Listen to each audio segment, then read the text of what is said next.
Hey friends, and welcome back to Copy and, the marketing podcast where I help you write copy that sounds like you, but converts better. My name is Sam. I'm the founder and lead copywriter here at Nomad Copy Agency, and today, class is back in session. Welcome to class number 2 of Funnels 101, where we're talking about what you need in your funnel. The last episode, I talked about what is a funnel and some of the vocab that goes around funnels. We've got funnels and value ladders and top of funnel, middle funnel, bottom of funnel. What does it all mean? So if you're like, Sam, I thought I knew what a funnel was and I'm not entirely sure, go back to the last episode, check it out. I've got answers for you there. Today, we're jumping into what I consider the tippy top of your funnel, and that is opt-in pages. Let's freaking go. So I went to marketing school, and then I went to a career in sales, and then I moved my career into sales copywriting. So I have been part of thousands of marketing funnels at this point, both the ones where clients were coming to me, as well as now as a copywriter, the ones that I am creating for my clients. And funnels look the same, from micro businesses like mine that is making 6 figures to the companies that I worked for, which were Fortune 100 and 500 companies. We still, as salespeople, tracked our sales funnels. Obsessively, actually. So when I say top of funnel, the first piece of copy is probably not actually your opt-in page. Specifically, I would work with Litchfield Media, with Melissa Litchfield, or with Quajo at The Art of Online Business if you have questions about ads. Those are the people that I would go to. Why I want to start with opt-in pages is because your opt-in page is what you're driving people to, whether that is through paid traffic, i.e. ads, or organic traffic, which could be anything from referrals to the stuff you're posting on social media. You have to send them somewhere. Where do you send them? To your opt-in page. So what is an opt-in page? An opt-in page is a very simple page that probably lives on your website that gets people to opt in to learn something from you. We spoke in the last episode about different levels of awareness within your funnel. Whatever they are opting into should take them from being problem unaware to problem aware. Potentially even start moving them into solution awareness if you are going to teach them something. So we want to take people from existing out in the market to making them interested in what you have to offer. Typically, opt-ins, whatever it is that you're giving them, is going to be highly educational, and it's going to solve the first step of a much larger problem. That much larger problem is what paid working with you solves, but the opt-in is just that first step. For example, we might see PDFs that are checklists or workbooks or something like that. We may also see that be a webinar where we teach them something, or a workshop where they get to do the first step with you. It may also be an opt-in to a challenge. I see challenges kind of coming back. I haven't seen as many challenges in the last few years, but a challenge would be take the first few steps and I will hold your hand and I will guide you. So an opt-in typically educates people, but we need them to opt in on the opt-in page. So what goes copy-wise on an opt-in page? Like every page, it has an above the fold, which if you've been in my world for more than 12 seconds, you've heard me say that an above the fold should accomplish 3 things. It should tell people what it is that they're getting, why they should want it, and how to get it. That how to get it is your call to action button. It should be large, it should be clear, and we should know what happens on the other side of that CTA. CTA is call to action, that button. So we should know what happens on the other side of it. So there might be text around it that says, if you're ready to know more, and then it says, get on my calendar. Or it may say something like, you deserve this information at your fingertips, and the call to action button might say, download the PDF now. It may say something that's a little bit more transformative. You've heard me talk about Veronica Romney's book, Identity Marketing, and that people want to identify as somebody who has done the solution. It's more identity-based rather than action-based. So we may say something like, become or start doing the thing on that call to action button.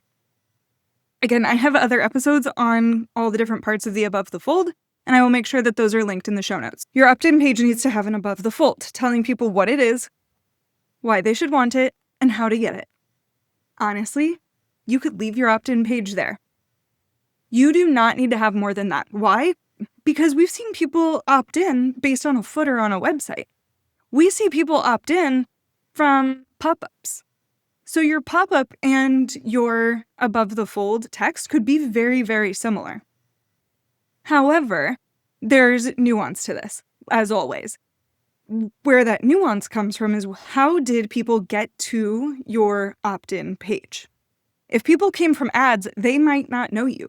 They may be a cold audience. If they came through list swaps, they might also be a cold audience. A list swap is where somebody else sends out information about you and encourages their list to get on your list. If you're only promoting through social media, people might already know you, so you may not need a section about you on your opt-in page.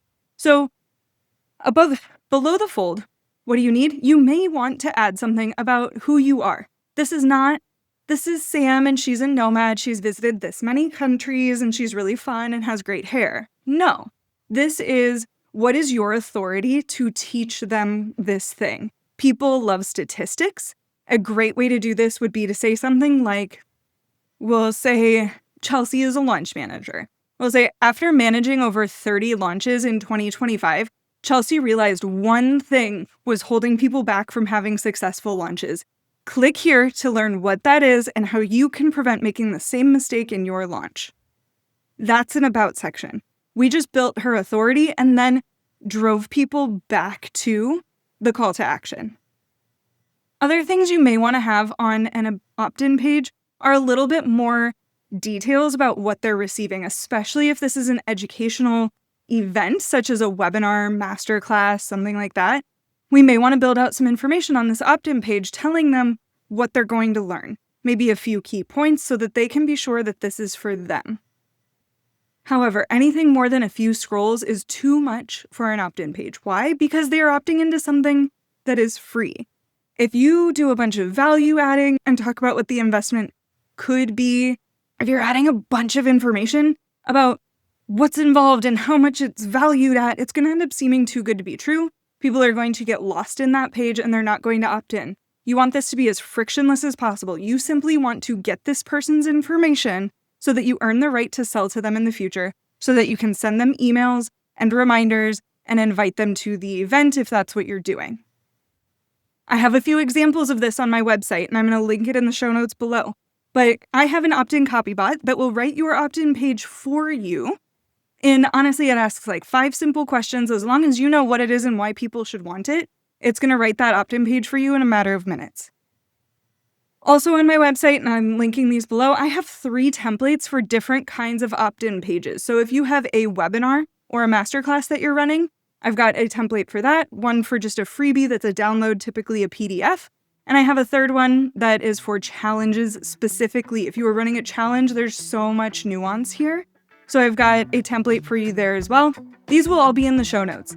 This is the top of your funnel. So hopefully you are bringing in hundreds of people from your opt-in.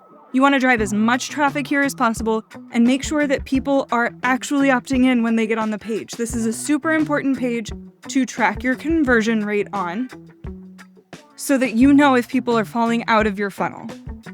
I want you to get eyeballs on this, and I want you to get conversions from this page. So definitely grab the opt-in copybot. It's in the show notes below. Feel free to grab one of those templates as well if that's helpful for you. What do people see once they have opted in? Is they are going to see a thank you page. I think this is one of the most underrated and overlooked pieces of copy in your entire funnel, and we're going to talk about how to turn it into one of your best salespeople. See you next week when we talk about thank you pages. Hey friends, me again. I am here to kind of backtrack on something here because I realized I left out a very important piece of copy that goes on your opt-in page, and that is the actual form so that people can opt in. So when we talked about the above the fold, you should still tell them what it is, why they should want it, and how to get it, that call to action button. However, right above the call to action button, you should have the form that has at minimum first name and email address. We want this to be as frictionless as possible, so the fewer questions, the better. I don't typically ask for last name. I don't typically ask for their phone number unless you have a real reason for needing it. And sometimes there's a market research question that I would encourage adding in there, but I will talk about that in the next episode. So to recap this little addendum is that, yes, we want everything that I said previously. However, if at all possible, put the form right above that first call to action form above the fold. We want opting into your email list to be the easiest thing they do all day.